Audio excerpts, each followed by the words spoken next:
মই উমানন্দ দুৱৰা। বিষ্ণুপ্ৰসাদ ৰাভাৰ ৰচনাৱলীত উল্লেখ নথকা এটি গীত যাচোন বতাহী ও। এই গীতটি এই গ্ৰামোফোন ৰেকৰ্ডখনত বাণীবদ্ধ হৈ আছে। 1938 চনত ছেপ্টেম্বৰ মাহত এই ৰেকৰ্ডখনি মুক্তি লাভ কৰিছিল আৰু কণ্ঠ দিছিল প্ৰফুল্ল বালা বৰুৱাই। মই কিছু অংশ প্ৰফুল্ল বালা বৰুৱাৰ কণ্ঠত সেই বিষ্ণু ৰাভাৰ ৰচিত আৰু সুৰাৰোপিত গীতটো বজাম।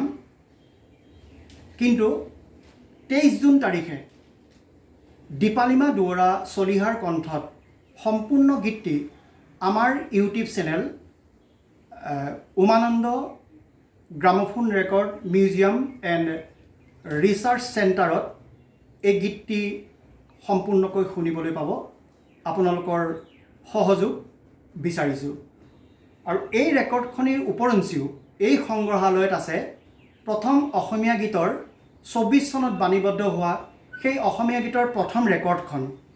তাত কণ্ঠ দিছিল প্ৰফুল্ল চন্দ্ৰ বৰুৱাই আৰু জ্যোতিপ্ৰসাদ আগৰৱালাৰ কণ্ঠ, বিষ্ণু ৰাভাৰ কণ্ঠ, ফণী শৰ্মাৰ কণ্ঠ ইত্যাদি ইত্যাদি আদি কৰি বহু কণ্ঠশিল্পীৰ কণ্ঠত বাণীবদ্ধ হোৱা গীত প্ৰায় 5000তকৈ অধিক গ্ৰামোফোন ৰেকৰ্ড, অসমীয়া গীতৰ গ্ৰামোফোন ৰেকৰ্ড ইয়াত সংগ্ৰহ হৈ আছে। মই কিছু অংশ বজাই শুনোৱাইছোঁ।